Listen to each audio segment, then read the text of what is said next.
Welcome to Bolivia, known for having bowler hats, salt plains, the most dangerous road, and being a narco state.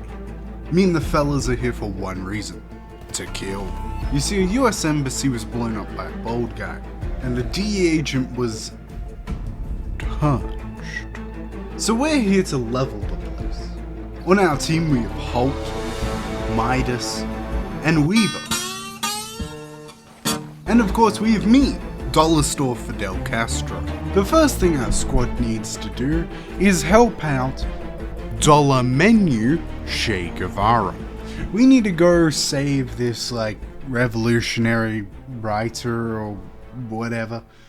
And instead of picking up any of these lame cars right next to us, I want to bring in my lovely chrome muscle car. Midas, did you touch the damn car? While we were on our way, I encountered something I've never seen before in this game. An informant on the road to the first tutorial mission.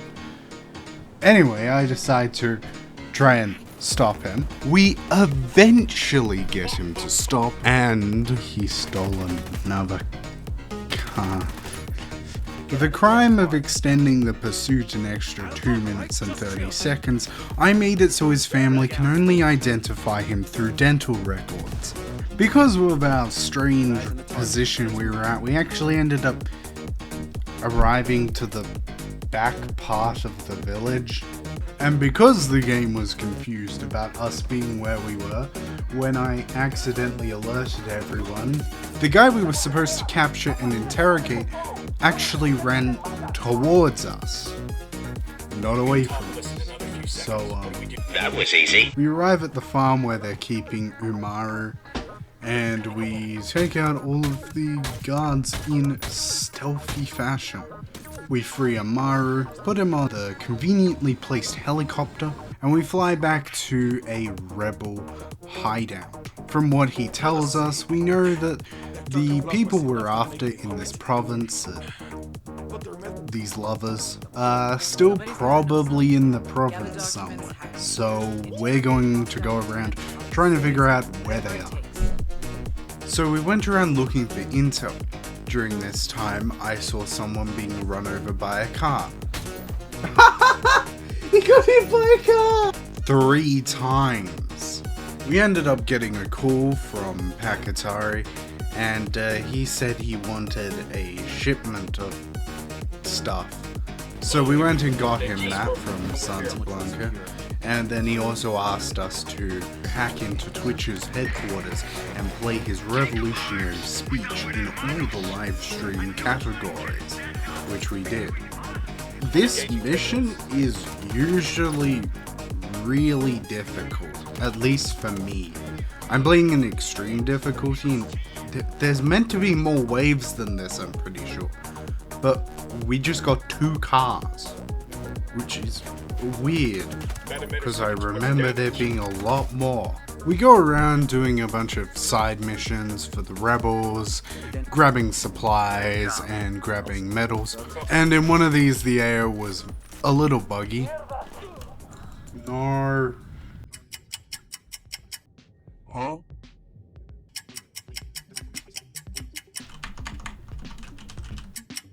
What are you doing? Revive me. Revive me. Oh my goodness. I actually hate you. I hate you so much, Weaver. Weaver, if I could... Also, my power goes out. Anyway, we eventually go to Fort Armadillo. The reason we're here is because a Unidad operative, which are these guys, they're like government forces that were tasked with fighting the cartel, but after a long period of fight, there was a truce. But anyway, this guy has been working with Tweedledee and Tweedledum and has been giving them people to interrogate. We go up to him and tell them to call those 2 back to the province so we can come and pay them a visit. Well, we don't know where Yuri and Polito are yet. We do know where their car is. So we're gonna go steal their car and check their GPS to figure out where they might be. We cross-reference that GPS data with some of the other things we've done, and we'll understand roughly where they are. While getting the car, I actually used almost all of the weapons at my arsenal. Something I don't think a lot of players do. I do recommend playing on extreme difficulty, especially if you've played the game for a while. It makes you have to use certain items in order to survive. It makes stealth really important. And it means you have to use rebel tools as well as secondary explosives or grenades in order to actually succeed. We have one more lead left, which we need to follow up on. There's a rebel lieutenant who's in the village Colter. He was sheltered there by the villagers, and Santa Blanca wasn't too happy. Because of these disgusting worms' behaviors, we're gonna go and free him. I think we're gonna show these murderous scum what they deserve.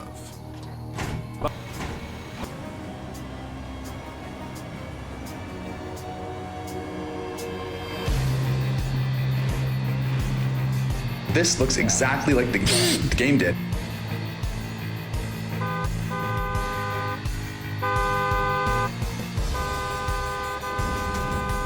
Keep your eyes on the road. You just hit a civilian. Bet these cartel assholes thought they'd be spending their time dodging snipers and IEDs. Fire! They're still down. smoldering. Keep an eye out for the rebel they've got here.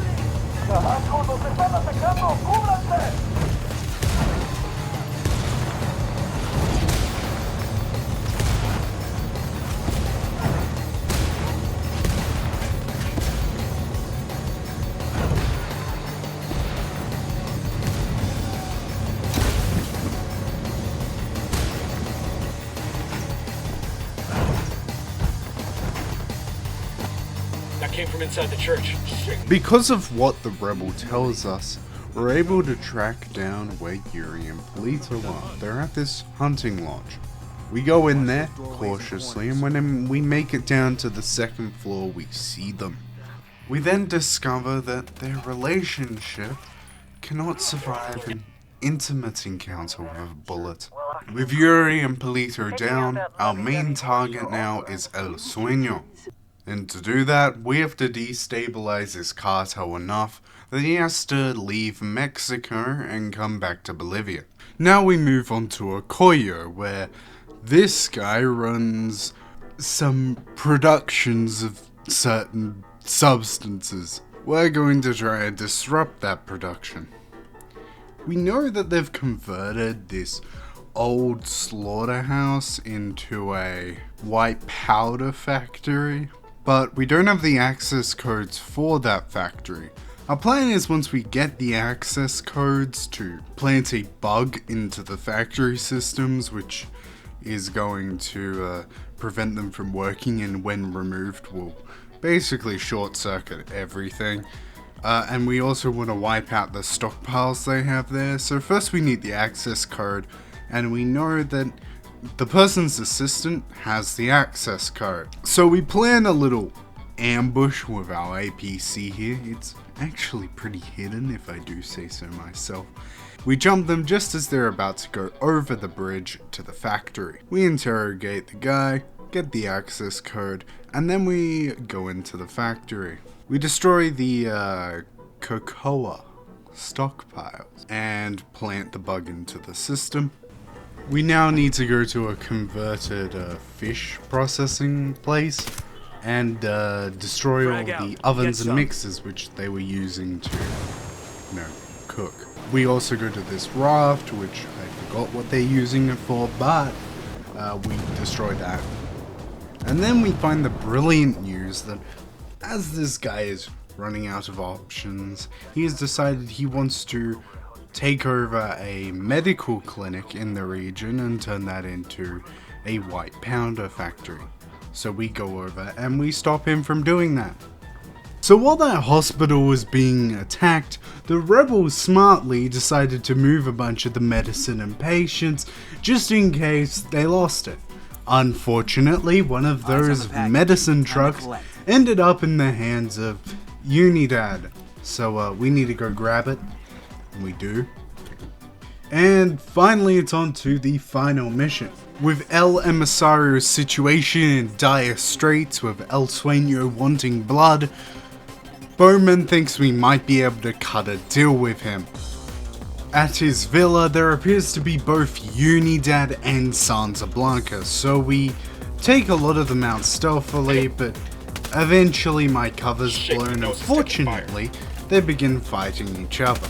We use this chaos to get up to where El Emisario is, and it appears he's just hanging in there. It appears that El Emisario is hanging like Siori, and wanted to take my 096 advice before El Sueño got to him.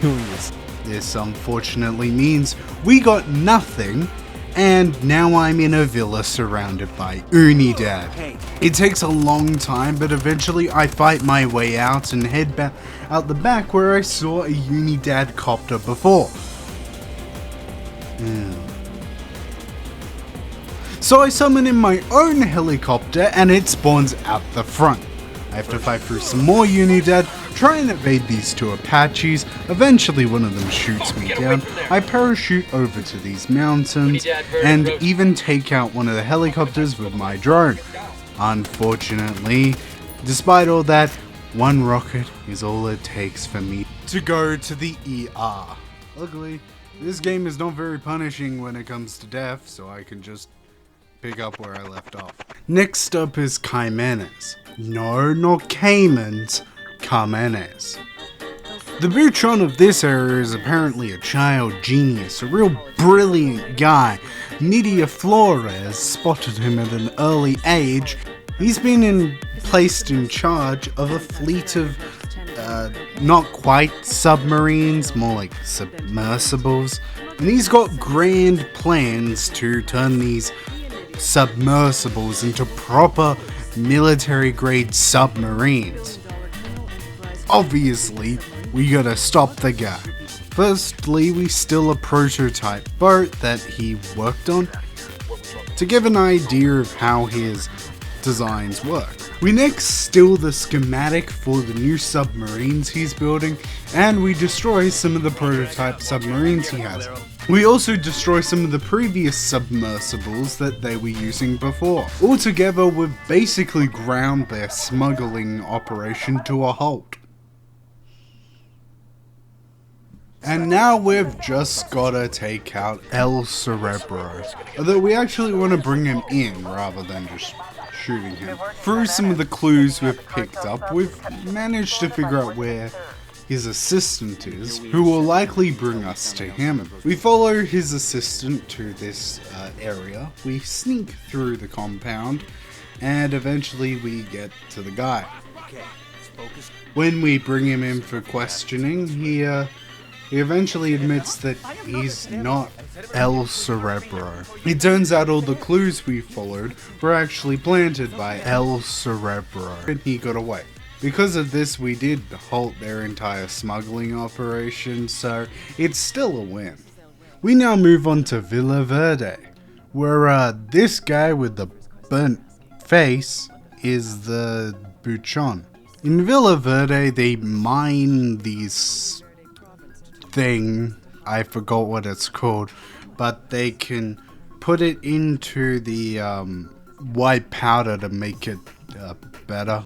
The first thing we do is we make contact with a union leader. The unions aren't too happy about having to mine for the cartel, and we give them enough time to escape with their families by killing a bunch of cartelmen. We then destroy these two factories where they refine the thing they mine. I also experience the thing again. Hold on. Come on, Weaver. We're really close. Thanks. Oh, come on. Come on. Come on. I've never liked black people more. Come on. Lost our window.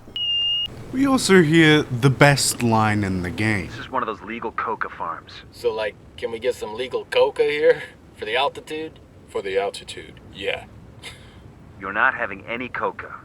You know, first thing headquarters is gonna do when we get back home is make us piss in a cup. But the altitude, it's getting hard to breathe. Shut up.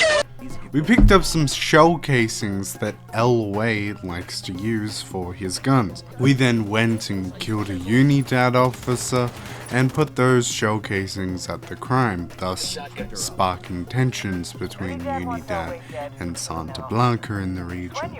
Using this, we could find El Wade out of position and capture him. We now move on to Espiritu Santo. I absolutely butchered the pronunciation there. And our target is La Santera. She's a saint of the Sante Muerte cult, which supports Santa Blanca. Her goal is to undermine the faith many cartelmen have in this cult, and therefore make them less zealous and less susceptible to Santa Blanca propaganda. The first thing we do is take a personal jab at both La Santera and El Sueño by stealing El Sueño's personal Bible, which he has been writing with the help of La Santera. We then go and destroy several gold caches which El Sueño has been using to finance the cult.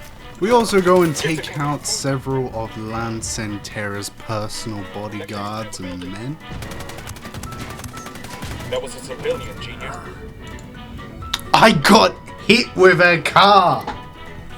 How is that the most effective thing? Then we go and assassinate Santa Blanca's contact in the cult. What if I do like a JFK and just kill him?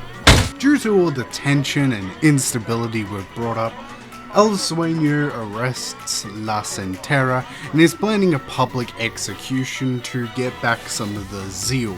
We go and stop this by capturing La Santera and imprisoning her ourselves. Now we move on to my favorite region in this game. Agua Verde used to be a national park, but Santa Blanca turned it into a resort. He uses Agua Verde's resort status to make connections with powerful people all around the world. Our goal is to prevent Santa Blanca from making more partnerships in the near future and to destroy partnerships they already have. The first thing we do is go and scare some of the clientele by taking out Santa Blanca's security. Then we scare more of them by destroying various poker machines. We then go and videotape a politician in some compromising acts. All of this dissuades clientele from being involved with Santa Blanca.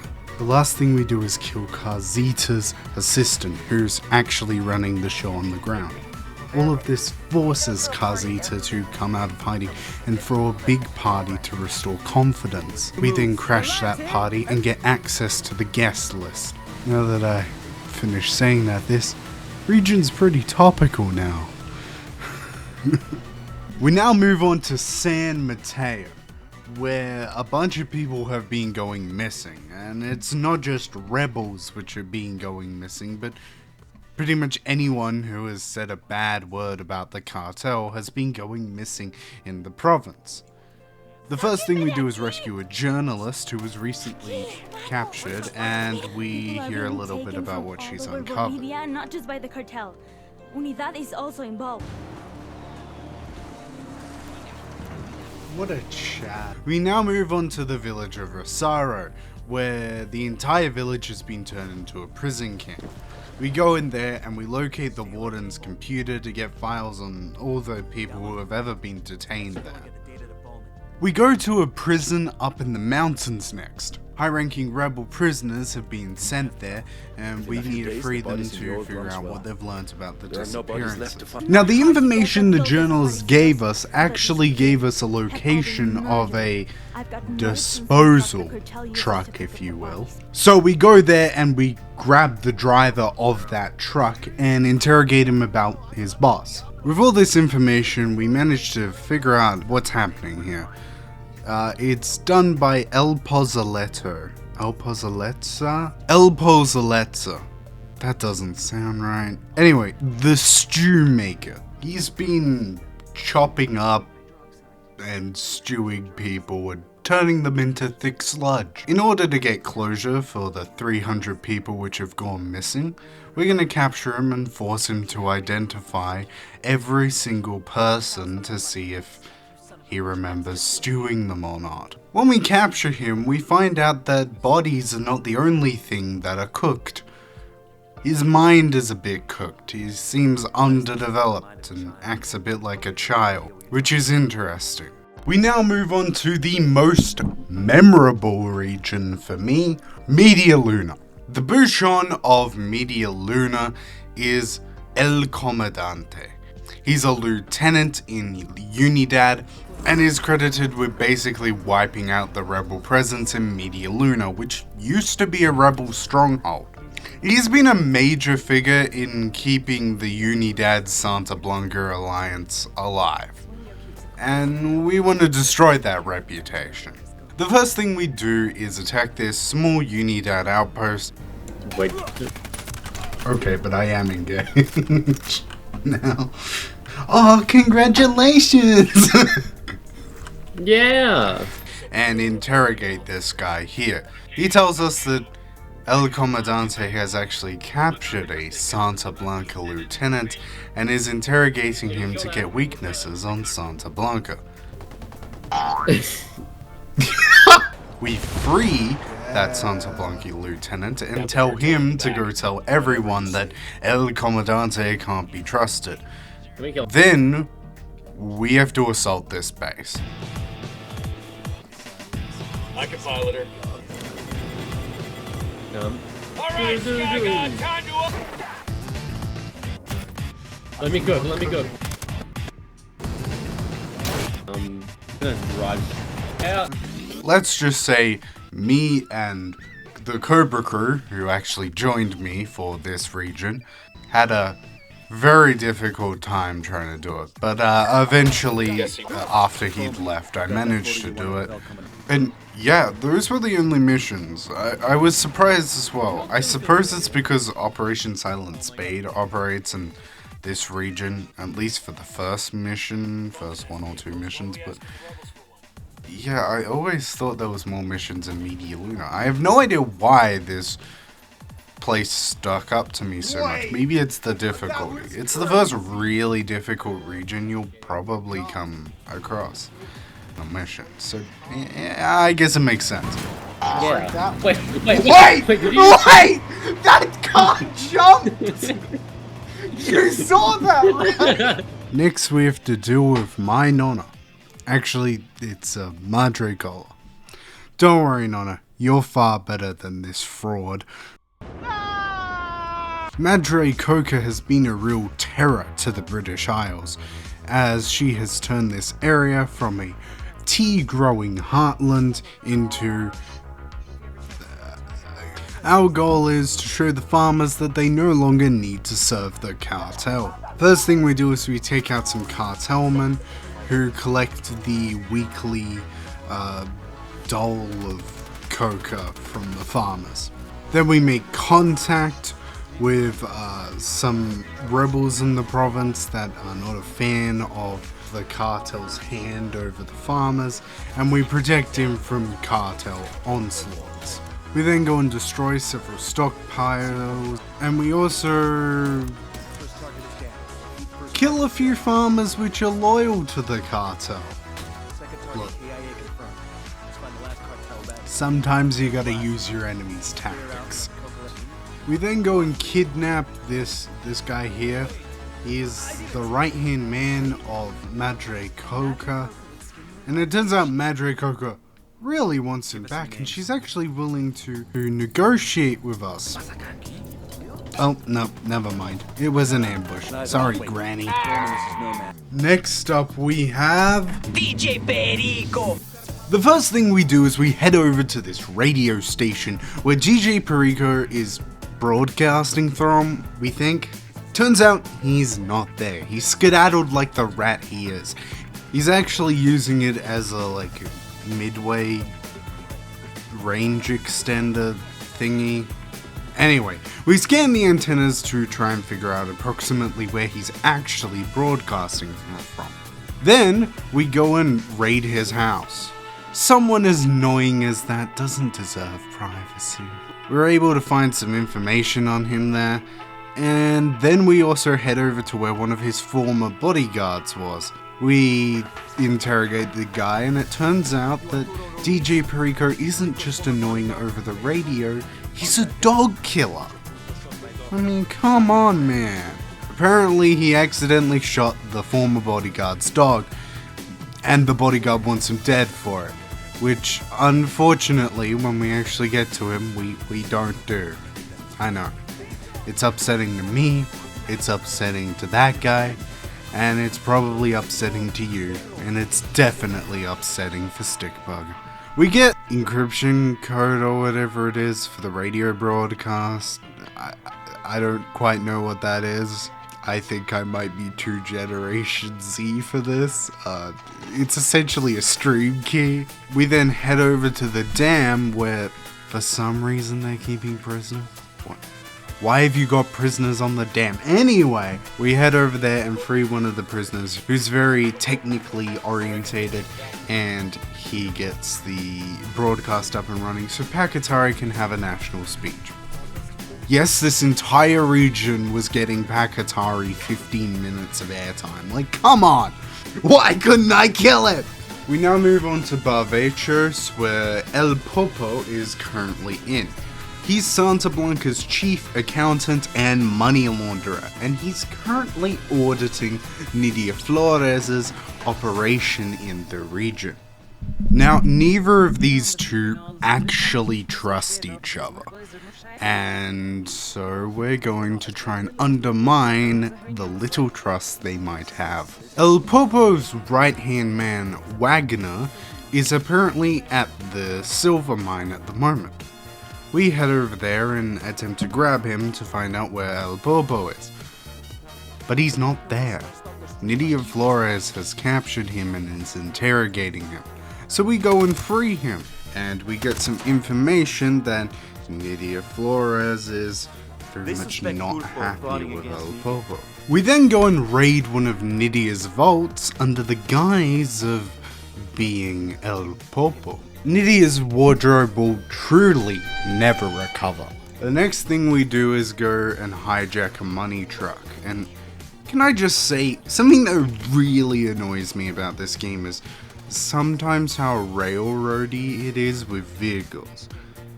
Now, obviously these kind of help stop bugs when you're forcing a vehicle to drive at a certain speed through certain areas, but it's just really annoying and destroys creativity. For example, I tried to EMP this truck, but as soon as it detects us, it will speed off anyway. And then we go and plant that money truck of Nidia's into one of Pulpo's garages he owns. The last thing is we find out that Nidia actually purchased something recently. We can actually go and find the location of the computer, and doing that we can plant some telltale signs of fraud onto her financials. Because of all this, Nidia is gunning for El Popo, and El Popo is gunning to get out of there. And our goal is to make sure he does get out of there. You see, El Sueño trusts El Popo, so if we can make sure he gets back to Mexico safely, he'll tattle to El Sueño, and Nidia's reputation and assets in the cartel will likely be very much in danger. We now move on to Romanzo, where El Gato is the buchon.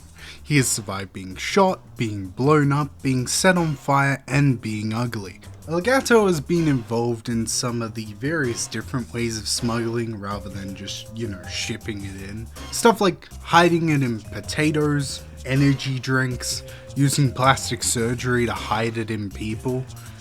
Yeah, a lot of those types of ways. We're gonna destroy all of it and kill him.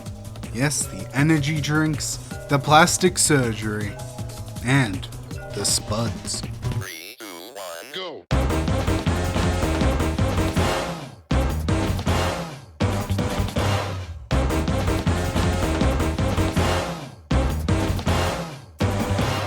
Next up is Malacca. where we have to take down this incubus here. Bowman is smitten, but I do have to admit, his songs are fire. You're actually listening to one of his right now. Our goal is to capture him and get him to spill everything he knows. We find where El Chido's agent's assistant is, and follow him to discover there is a promotional truck going around promoting the concert. It will likely be full of heaps of Santa Blanca propaganda and near warehouses full of Santa Blanca propaganda. So Bowman has a devious little idea. We grab the truck, swap it with one filled with C4, and plant it in the warehouse, where all the promo material will be blown up. A devious little scheme. We unfortunately don't see the explosion.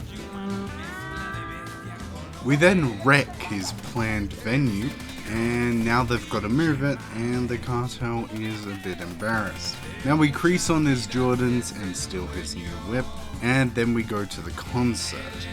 They moved it to this remote mountaintop. We grab him, and in return for his car amnesty and protection, he tells us everything he knows. We now move on to Flores de Oro. In this region, there's a lot of pretty trees and I like the environment, but it's also the heart of Unidad corruption. This place is filled with military bases and Unidad everywhere. The Unidad in this region are commanded by General Barrow, and he's either going to be our greatest ally or our greatest enemy. If we can convince him that we can defeat Santa Blanca, he will likely side with us. While we don't know where he is, what we do know is that there's a data center in the mobile operating base, Fort Jaguar, or whatever it's called, and we go there and we hack into it and get a bunch of information. Bowman found full information about the operations with that information, but one of the things she learned, one of the CIA assets within Unidad has been exposed by Santa Blanca, and Santa Blanca is going to turn that information over to an Unidad captain. We need to kill that Santa Blanca informant before the Unidad get a hold of that information. And it's another trailing mission. One of General Barrow's aides didn't actually follow him and other high-ranking Unidad members into this alliance they made with Santa Blanca. Instead, he defected to the rebels. He was captured by Unidad, and we're gonna free him and figure out what he knows. He tells us where the general's daughter is. We go over to where she is and we basically tell her that we want to cut a deal with her dad. Her dad reluctantly agrees to meet with us, but it turns out it was an ambush, which I already knew, which is why I brought the APC. We get him out of there and we bring him to Bowman, where Bowman convinces him that maybe he should start resisting Santa Blanca. Now move on to Libertad. We don't know who the Buchon of this area is. We know there's a school in the region teaching Santa Blanca grunts how to make high quality stuff. We also know there's oil wells in the area which Santa Blanca is using. We shut down the oil wells and we destroy several shipments of high quality ENR in the region. We do know where the Buchon's house is though, so we go there and it was an American who came over and thought Santa Blanca was an NGO. They weren't. But he decided to keep on teaching and cooking in the region because, I mean, if someone was gonna get the money, so it might as well be him. We raid the school where they've been teaching this, and we find his assistant, I think, who basically says to us that he's going to be in the witch market. So we drop off at the witch market, and bro is annoying as hell, yelling about his rights. I use my free and fair rights as an undercover spec ops team to arrest him and then threaten his life. Thanks, Bowman. Next we have this mountain goat working in Inca Camina, doing deals with Peru. To ruin this relationship between the cartel and Peru, we are going to steal a Peruvian drug lord's car that is currently in cartel possession and recover several packages of goods that have crashed all throughout the mountains in this region. We then ambush La Craba and kill her and her Peruvian associate. Hopefully this will put an end to the two cartels working together. Montoyoc is next. We don't know the guy who's running it, but Montoyoc is the chief training center for Santa Blanca. We destroy the training supplies and send a lead-coated pink slip to all of the training instructors. Turns out, the brutal dehumanization in the training in this region has caused a new recruit to desert. We go and pick up this lost sheep from the hungry wolves and ask him about the chief instructor. Turns out it was this American vet, and much like the other kind of vet, we put him down. After that we go to Mococoyo, where, much like a millionaire with depression, they're stockpiling coke. And we need these stockpiles to go the way of that millionaire's marriage. Stockpile destroyed. Let's go. Demo's target destroyed. We grab the guy who is in charge and have honestly the most disturbing interrogation scene in this game. And then we have to go save his wife from cartel vengeance. All in all, a lot of white powder goes up in red flames. We now move on to Konai. It is beautiful salt plains and is the center of the cartel's air smuggling operations. And we need to kill the chief pilot.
We now have to deal with the underbosses and the heads of each of the departments before we can get to El Sueño. They say revenge doesn't feel good. Liars.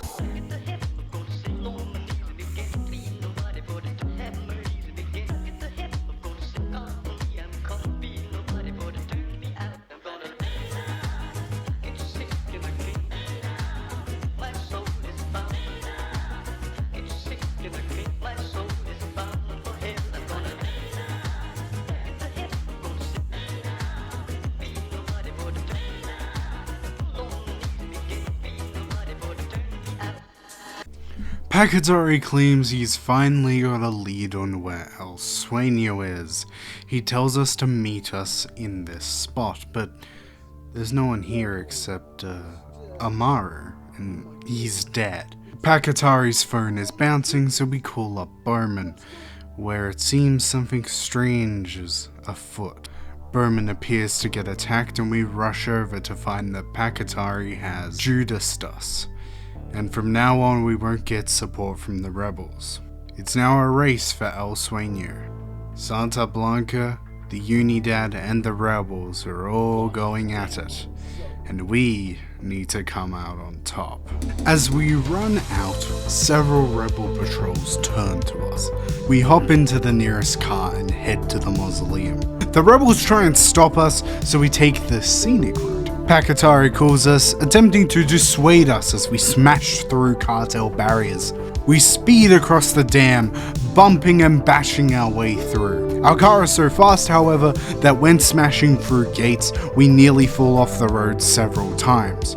We're going really well, and then we fall off. I didn't know where to get up, and the clock is ticking down. I managed to find a way up, but now we have a helicopter on us. Our car is smoking heavily, and so we change cars. Finally, we reach the base of the mausoleum, but there is a barrier of Czech hedgehogs, and so we have to abandon our ride. In the skies, there is both Santa Blanca and Santa Blanca. There's both Santa Blanca and Unidad helicopters. I shoot down 4 of them, but then get downed by a grunt. We fight our way up, but we also get downed again. I take down another heli. I see my savior, a car. We plow through the next level, but find more concrete separating me and my savior. Out of position and lacking time, we take our 3rd down and have to restart. So I use the cheap way.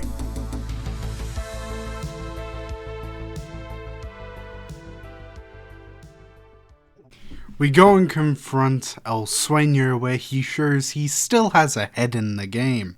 Turns out, he made a deal with the CIA just before we got here, and he's gotten himself witness protection. Bowman reluctantly brings him in, and we finish the game. Operation Kingslayer has been a success. Thank you all very much for watching this. It's been... oh my goodness.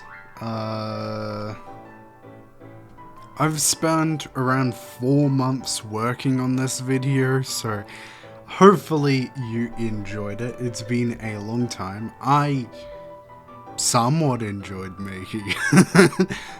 I'm definitely not playing a game as long as Ghost Recon Wildlands again for a while. I'm saying that, but some of the games coming up are also gonna be really long anyway.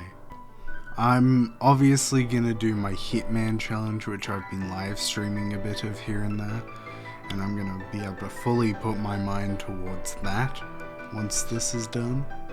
Also, honestly, there are a few times I thought about giving up, but this song you're listening to right now is actually the reason I didn't. It really did give me a level of motivation. Overall, Ghost Recon Wildlands is one of my favorite games of all time. It might honestly be my favorite, and so I'm really glad I could make a video. When I first did my Anaphobia video, I think 2 years ago at this point, I originally wanted to do this video, and instead I did an Anaphobia video and a Kenshi video. I'm also planning on switching my content towards this sort of storytelling. I enjoyed a lot more, and before I created this video after the Kenshi one, I tried to go back to my previous style of editing and videos, and I just couldn't do it. So yeah, this will be the style of videos going forward.